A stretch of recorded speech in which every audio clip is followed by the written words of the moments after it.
Hi, welcome back to my channel, Open the Door. This is episode 75. Today I'm going to share with you my never-ending spiritual journey. So, I had no idea what a spiritual journey even was when I unlocked mine. I didn't even know what was happening.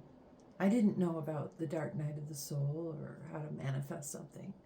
I wasn't sure what the chakras were, and I had no idea what Reiki was. I'd never heard of universal oneness or the universal laws, and I didn't know anything about energy and vibration and how energy flows.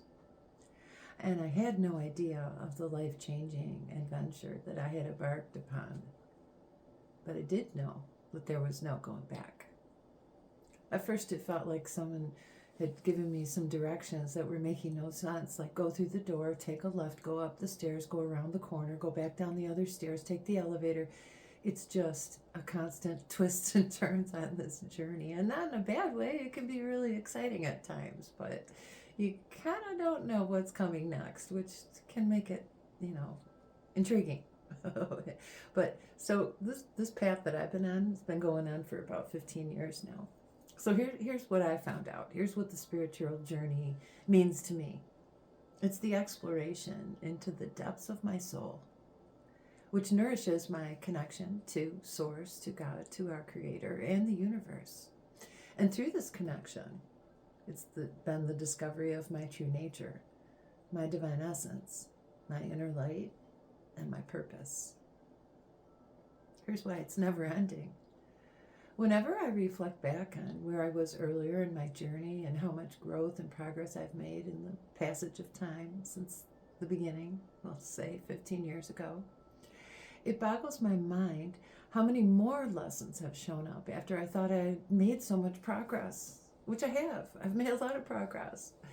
But I found out that there's no end point. It just keeps going. And since life is ever changing and throwing challenges at us right and left, we eventually learn and see that each one of these challenges is meant to teach us something. So as long as the challenges keep coming, and they will, because this is real world, this is life, then so too will the lessons and the learning. And that's why I see it as never ending. I've learned over this journey what my purpose is, and a big part of that purpose is what I'm doing right now, talking to you, sharing what I've learned and hoping to help others. So I have an intention now to inspire and guide. I'll just say it straight up. The purpose of this channel is to share my story and hopefully inspire and guide some of you who may be on your path and could use some words of guidance and encouragement. I've been blessed with the same from other people along my journey who were further along on their paths. And now I feel called to extend my hand to those of you who are seeking answers and looking for support. I hope I can do that for you. Here's some pivotal moments of unlocking my spiritual journey, milestones, I guess you could say, that occurred along the way that helped me realize that I needed to be on this path. So going back around 15 years, it could be even more than that. What I'm referencing is when I tried therapy and counseling sessions, and it does go farther back than 15 years, because 5 or more years prior to that, I had tried therapy, and I ghosted my therapist, is basically what happened. I had gone under needing to talk about one particular issue, and it became pretty clear that I had much deeper issues that needed to be uncovered, and I wasn't ready for that. So I walked away from therapy at that point, and then 15 years later, I did get back into therapy, but I found it wasn't all that I needed. Yes, there was some deep emotional pain there, but there were some energetically deeper issues that needed to be resolved that could not be handled through regular traditional therapy. Unfortunately, I had a great therapist who recommended me to some holistic therapies, which actually got me on the path. And a couple things she recommended was acupuncture and also Reiki, which I had never heard of at the time, but I decided to try. I did some acupuncture for a while, but the Reiki is what really helped me. And once I began doing these Reiki healing sessions, more of my unhealed pain rose to the surface, and I knew that I had work to do on many levels: emotional, spiritual, mental, and physical. And I was like, shit, this is going to take a while.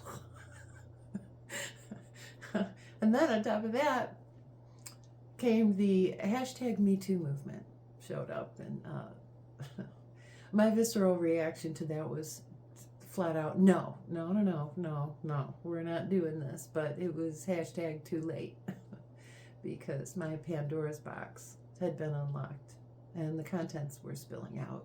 And I was like, shit, more work to do. So,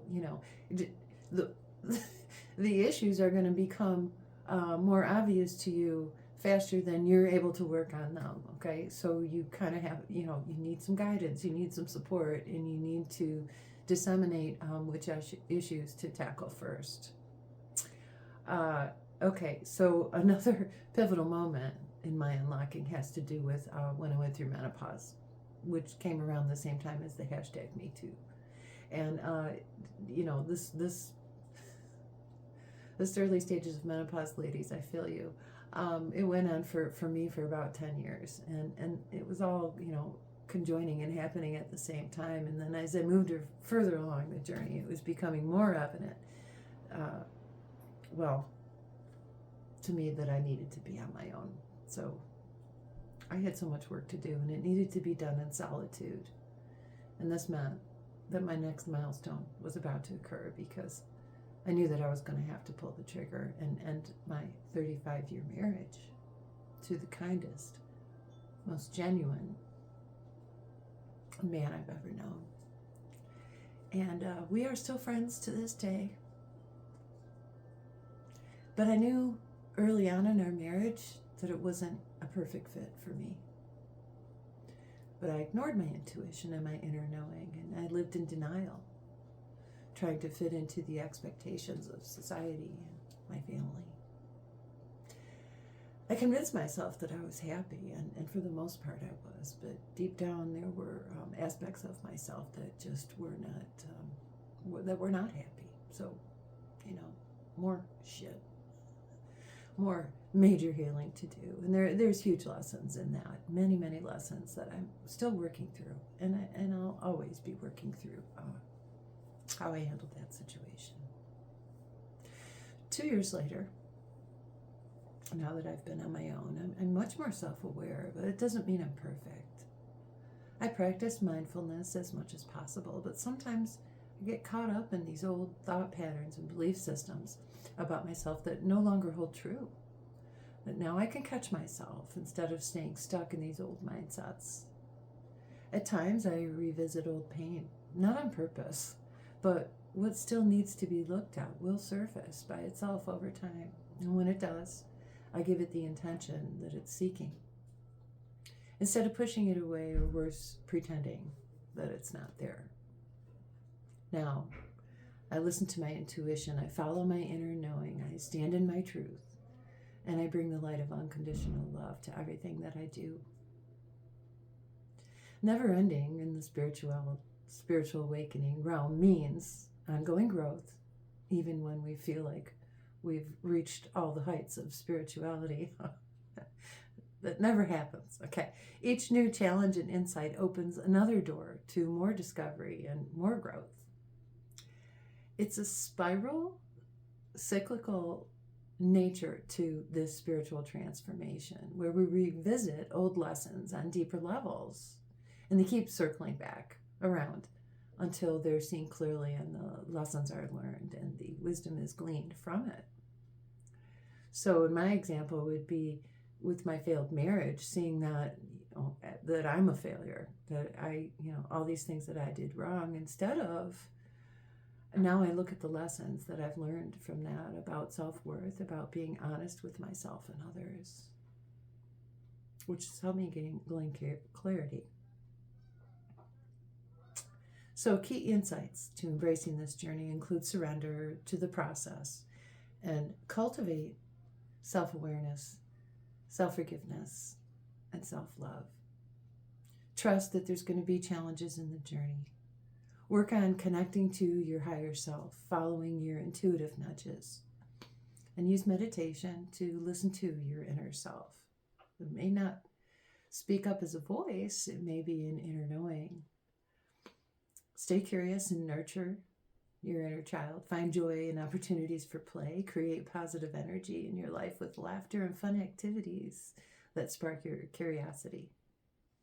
And stay motivated by reviewing progress and keeping up with journaling, meditation, spending time in nature, and all the good stuff that I've mentioned here today.